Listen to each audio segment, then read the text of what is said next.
Hi, welcome to the current events section of the class at SAIS on European financial markets. What I thought we would do this week is focus on the most recent monetary policy decision making taking place in the Governing Council of the ECB. That was on the 30th of April, which was the Thursday prior. And the 5 questions that we're going to ask are what did the ECB do? Why did it do that? What did it not do? In other words, what are the things that it could have done but chose to avoid? What are the implications of that non-action, and what did the markets think? And get a sense, at least from the little bit of trading that we had after the monetary policy decision was announced, whether this was a welcome outcome or something that market participants found wanting. Well, what did the ECB do? Well, I think the most important thing that it did was it lowered the subsidy, or it increased the subsidy, it lowered the interest rate further into the negative territory for the targeted long-term refinancing operations that were just started last September, the TLTRO 3 operations. It's made them more generous so that if banks take these things, they start out at the same subsidy that they would have to pay as a tax if they put it on deposit. So they start out at negative 50 basis points, or 0.5%. But if they manage to hit their lending targets to get as much stuff out into the non-financial economy as required under the program, then the subsidy increases dramatically down to a whole percentage point, right? So a negative 1% interest rate. If this talk of negative interest rates is confusing, I recommend you go back to that current events section that we did, where we talked about dual rates and helicopter money and other aspects of central bank action.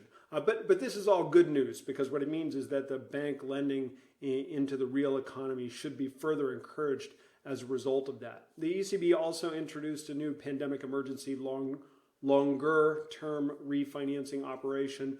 This is something that's just supposed to run until 2021. It's 7 different liquidity auctions that are going to be held at a fixed rate tender full allotment, which means basically banks come in and they know what the interest rate is. They just ask for as much as they need. There are no real requirements on this, but the interest rate of the subsidy is not as generous as it is on the TLTRO 3s.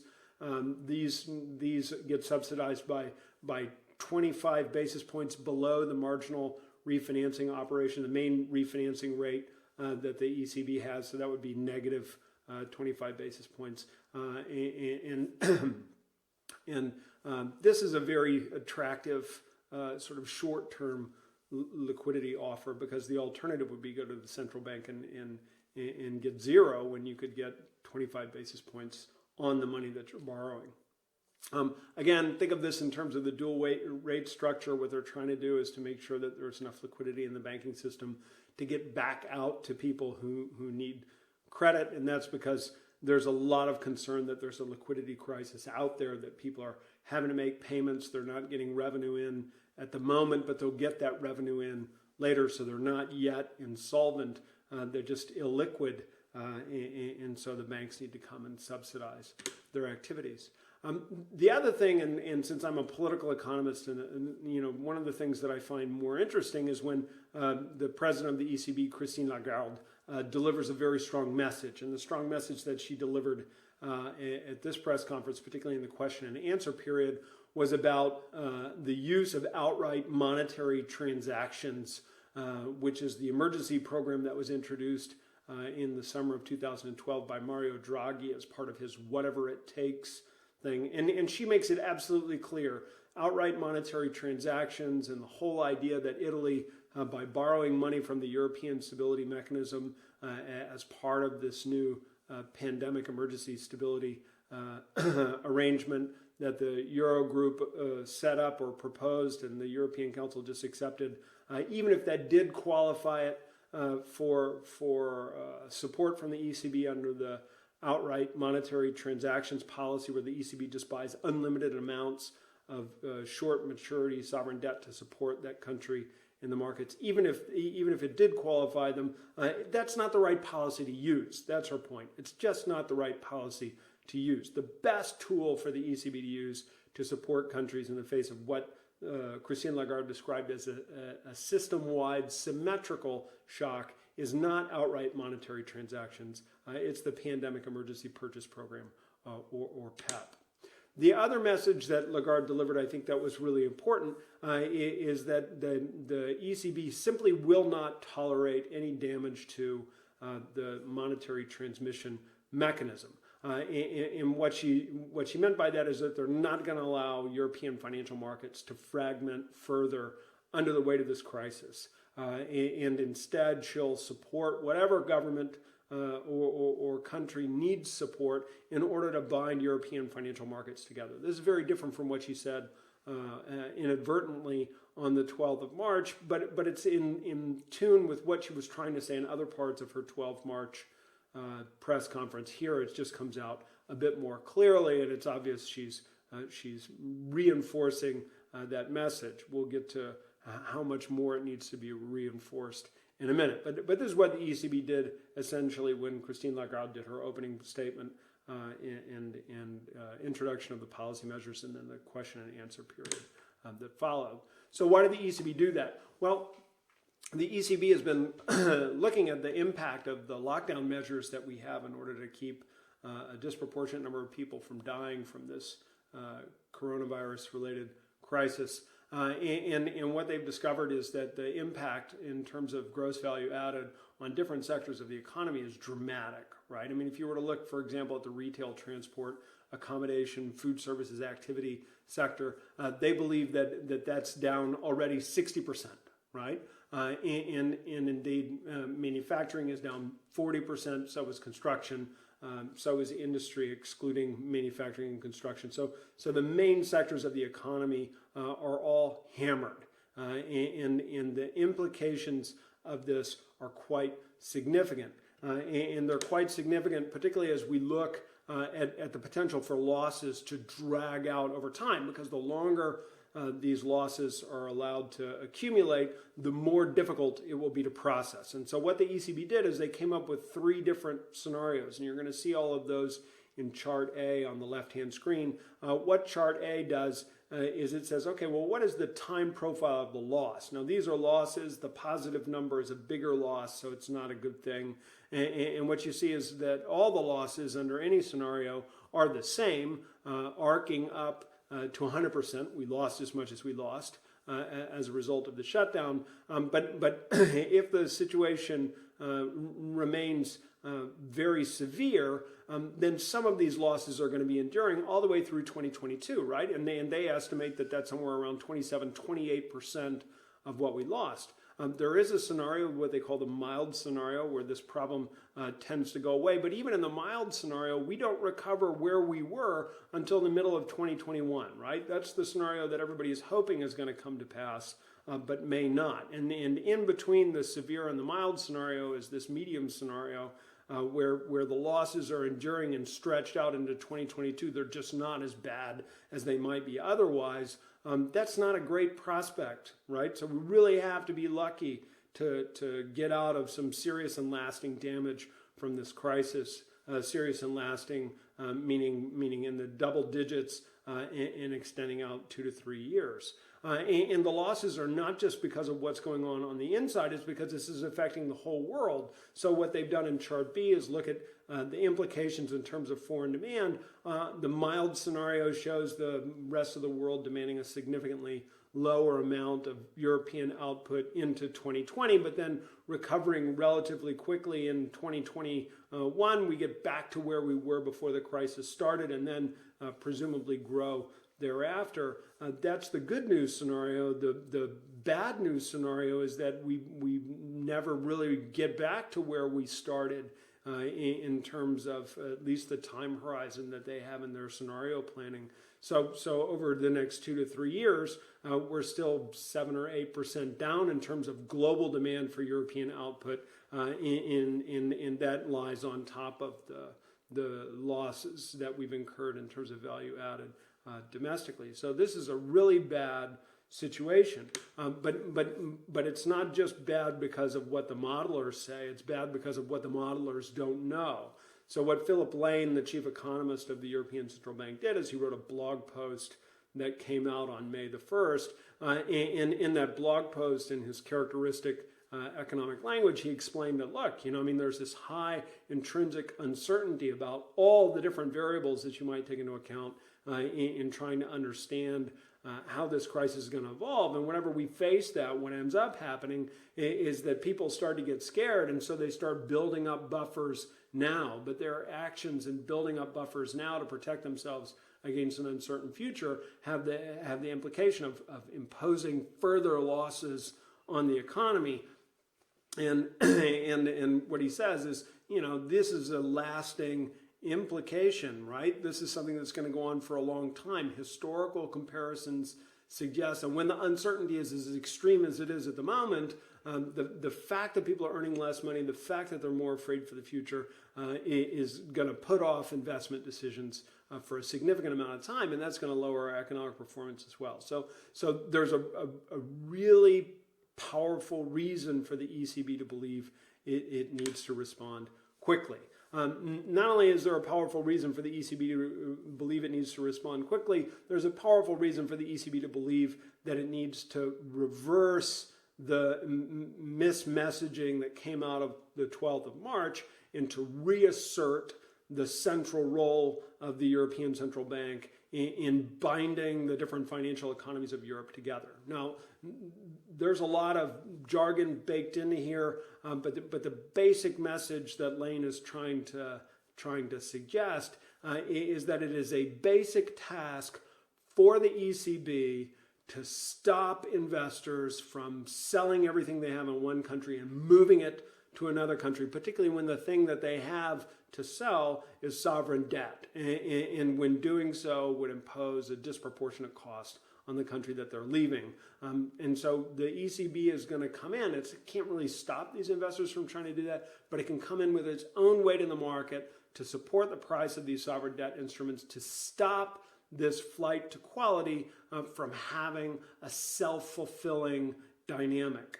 And this is important. This is the most important lesson that we learned from the last financial crisis. And the lesson is that the ECB has to play a role in putting the spreads in a box, has to contain them so that they don't get out of control and distort the functioning of Europe's economic and monetary union.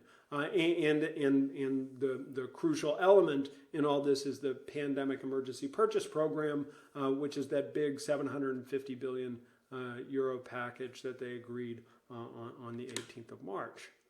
Which is interesting, right? Because what did the ECB not do? What the ECB did not do is it did not add to the 120 billion that were added on to the asset purchase program on the 12th of March as a kind of an additional spend.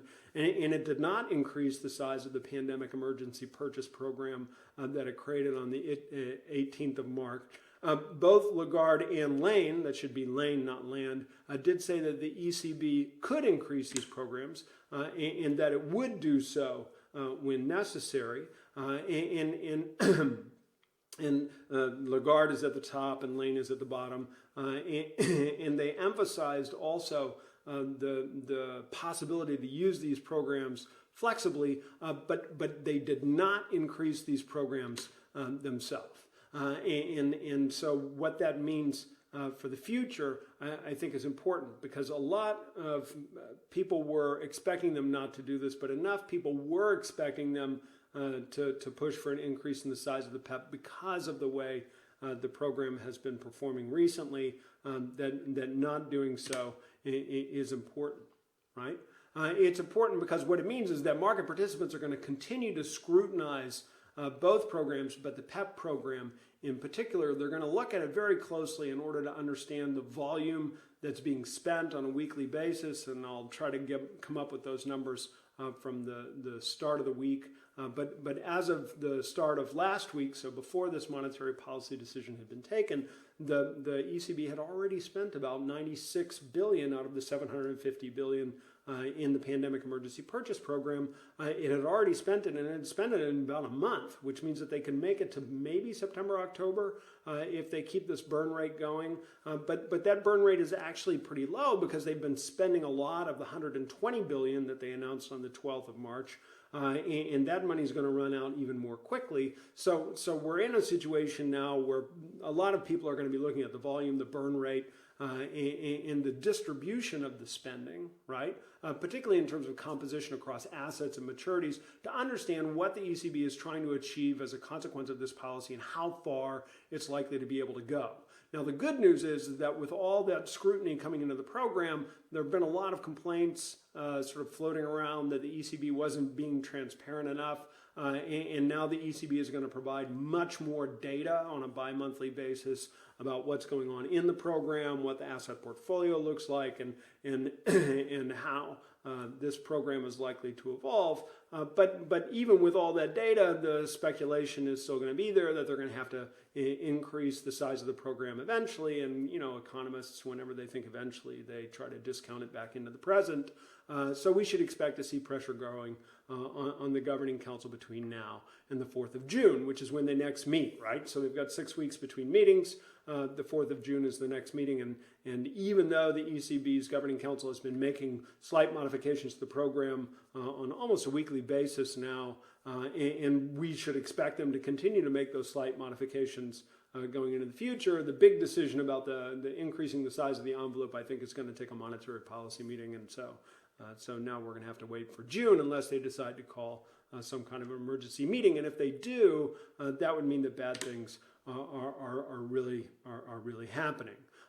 Part of the reason I suspect that they didn't want to act prematurely is because the ECB, and here I've given you an example from Lane, but Lagarde said the same as well in her press conference, are really trying to reflect pressure back onto the European Council and onto the heads of state or government, and they've accepted that the European Council has made a decision. That decision still needs to be implemented. The specifications for the different programs are not quite transparent as of yet, particularly for the recovery fund that the European Commission needs to put together. We talked about that last week. But the pressure, the goal here is to put pressure on them to make this thing dramatic, because as both Lagarde and Lane put it, joint and coordinated policy action by these other actors has a crucial role to play in how Europe responds to the coronavirus crisis, and the ECB can't do it all by itself. So what do the markets think? Well, my colleague Alessandro Merli, who knows a lot more about markets than I do, keeps telling me that we should pay less attention to market reactions around ECB meetings. He's probably right to insist on that. And unfortunately, after he told me to stop tweeting out about market reactions to ECB meetings, we had a nice bank holiday on Friday for market participants to reflect on the virtues of labor. And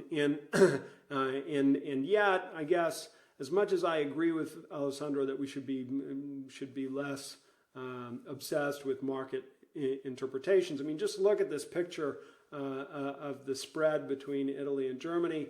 Part of that picture is because bond prices for both countries went up, but Germany's went up by more in anticipation of the further monetary loosening that was implied by the drop in the TLTRO rates and the introduction of the new Peltros. And all the rest, but there is this kind of weirdness that happened late in the day after the press conference when some disappointment in the markets was obviously made manifest, and the spread widened out to about 240 basis points, which is the worst it had been all day, except for that weird peak right when the press conference started. So this is not a great reaction. We're going to see what they look like on Monday to see now that they've had the weekend to digest this policy meeting, but it's not a great look on the policy. So I guess what this all builds up to is we do need to keep an eye on developments in credit markets. Now, as we do so, I should correct something I've said recently, both in class and in print, about the cost for firms. Actually, the cost of credit for firms across Italy and Germany is pretty similar. My former boss, Daniel Gross, sent me an email to remind me of that and pointed me to the Eurostat data site that gives me data all the way up through February of 2020. So before this crisis, the cost for those two countries was pretty much come together. I'm showing here the short-term borrowing cost for firms, but we could look at a lot of different instruments. And the differences between Germany and Italy are always about 10 to 15 basis points, so not all that great.